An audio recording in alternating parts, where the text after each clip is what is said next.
پێغەمبەر صلی الله عليه وسلم فەرمی خوا لعنەتی لە دە کەس کردووە بەهۆی عەرەقەوە. دە کەس بەهۆی ئەم عەرەقەوە لعنەتی لێکراوە تاوانیان وەکو یەکە. ئەفەرمێ لعن الله الخمر والشاربة خوا لعنتي لعرقك كردو لوشي كأي خواتوا وساقيها أوشي كوا أي جيرت ومبتاعها أوشي كأي كرت لو أنا خويني خواتو بيكري بكم والله ما من وتام لفلانة سنجاب تيانتم من لفلانة شن إجا كم مسؤولة كم ياخذ كابراي منظمة كبي أمني ربو على كرين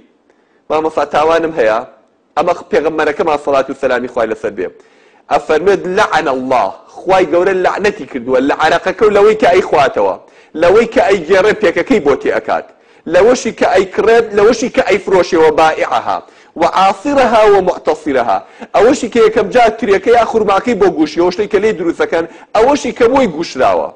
يعني كريكاركي كهلص بكاركا صاحبي تريو باخو ميوكاش كإيشاكي بوكراوا وحاملها أو كفشي كماريك أو كدايا قريت والمحمولة إليه أو كفشي كبوي باركريت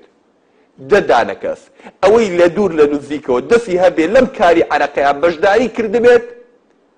إلا البر أو لعنتي في غمرك الصلاة والسلام إخوائي لسلبي بر لعنتك إخواءك فمن لعن الله خوا لعنتي لأكاد